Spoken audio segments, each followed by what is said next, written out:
Hello and welcome back to another OMNIHEROES video. In this video we're just going to have a look at the new Foggy Coliseum rules, and we also have a new skin as well.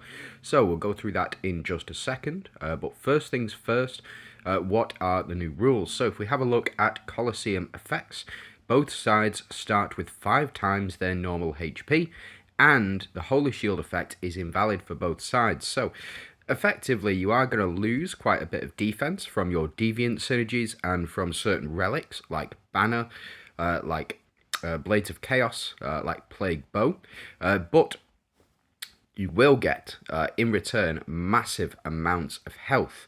So both sides start with 5 times their normal HP pool. So very, very strong, especially if you have leveled up units. So if your units are higher levels, you're going to start out with much more health than if your units are not leveled. So using all of your higher leveled units, higher starred units, it's probably going to be more beneficial in this particular Foggy Coliseum. So if we jump into setup, my Foggy Coliseum really hasn't changed, the setup for it.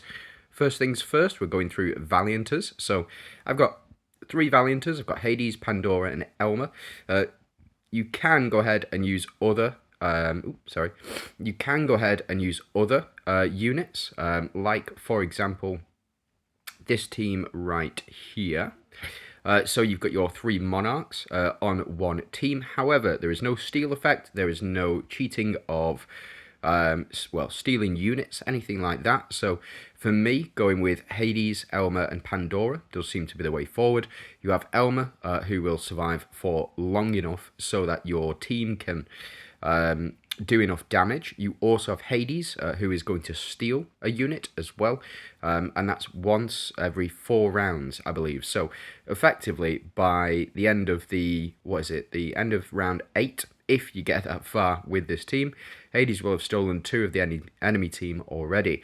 And then Pandora is whenever she attacks her ultimate, or she will do her ultimate skill, but that gets increasingly stronger the more you go for it. So I do have my Valiant artifact in here, in the form of the 300% increase to attack for all Valianters, very, very important. And then we've gone for the Death Scythe. I've gone for it's not Magmata, it's the Kunisagi, and also the Judgment Blades as well for my relics. So that's the team setup. Seems to work very well, relatively anyway. Next team, we've gone for I've gone for Mystifiers. So you've got Gaia, Tsukiyomi, and Mulan, all on one team. Mulan and Gaia are going to do the most damage. Tsukiyomi to provide any damage reduction, or at least increase to attack and increase to defense by stealing enemies. Tsukiyomi, I think, would probably benefit from going up against more opponents because she's got more to steal, typically anyway. So you can apply your 5 stacks of corrode right at the start. Tsukiyomi will then go ahead and steal 1 million per corrode stack that's been applied. So very, very strong team. We've gone for the Underworld Key. I've gone for Plague Bow and Knight's Edge as well for my relics, and then I've gone for the Stun on this particular team, and the reason for that is because we do want that first round in order to apply as much burn and as much corrode as we possibly can before the enemies do get a chance to attack. Now, third team, I've gone for my Ethereals, so bear with me. So you've got your Ethereals, you have of course, Elisha and Eudora, excellent and very, very strong combination. Karnak for additional healing, that's going to be very important because your units transfer over. So say, for example, we get up to round 3, and, we get up to round 4, my Ethereal team has won, but I lost Eudora in the previous match. The rest of the team, Amaterasu, Elisha, and Karnak, will go through, but Eudora will not go through to the next match. That's just how the team setups work. So we have gone for our Ocean's Maw, our Stun Hammer, and our Famine Scales as well. Tsukiyomi is in here, can be replaced with any decent unit, like, for example, Katrina, Dorabella, Wukong, Elohim, so on and so forth, but I'm using Amaterasu at the moment, and it's primarily because I do think she has a lot of value, and she provides a lot of value to the team as well. We have gone for the first 3 rounds of battle, allies take 50% less damage and increases attack by 20% for the team as well. And that is primarily to keep us alive, so that Elisha has long enough to build up her HP and attack stacks. Now, next thing, I've gone for Dooms. So as you can see, I've gone for Arthur, Leviathan, Dahlia, and Halissa.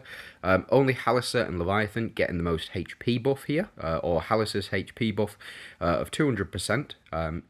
If we had a third monarch on the team, then we would also get that monarch, and the other 2 monarchs, Leviathan and Halissa, would get that 300% with thanks to Halissa's half red runes. If I had her full red runes, they would get 500%. No switching on this front row, unfortunately, with this team 4. So Dahlia will switch with Arthur and Leviathan, hopefully building up enough to survive for long enough. Now, we do have Arthur, who reflects debuffs, and also Leviathan, who reflects attack. Or attacks full stop.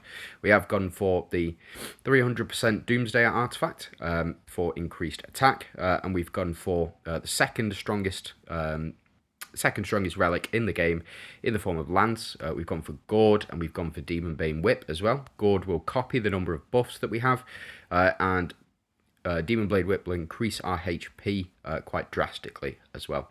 So Team 5, of course, I've gone for Avengers. Now, if you do want a properly strong Avengers team, you can go ahead and you replace Althea with Lachesis, and Cleopatra I would keep on there.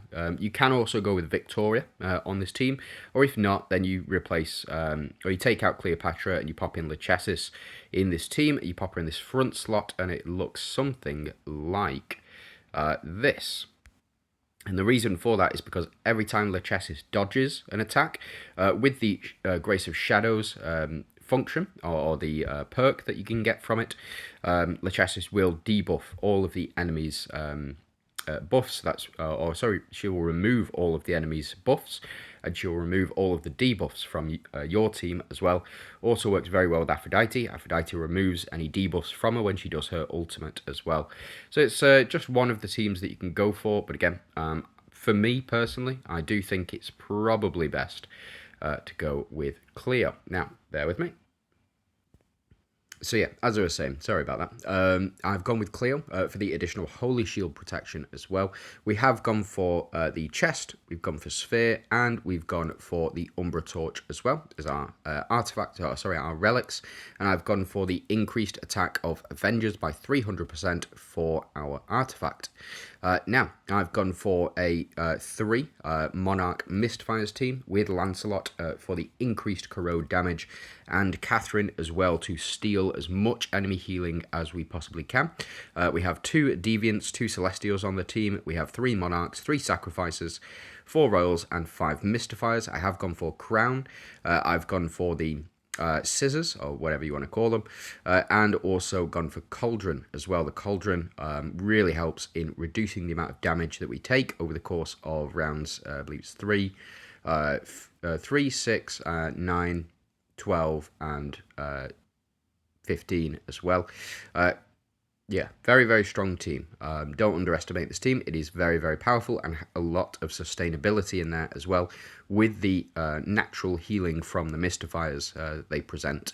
Now, this is Team 7. I've gone for my Glorians. Typically, I've found these Glorians seem to be very, very strong. Schrodinger especially has impressed me this season. She just is a tank. I don't mean in the traditional sense of a tank, that she's got to take a lot of damage, but she's got to dodge a lot of attacks, so can survive for much longer as well.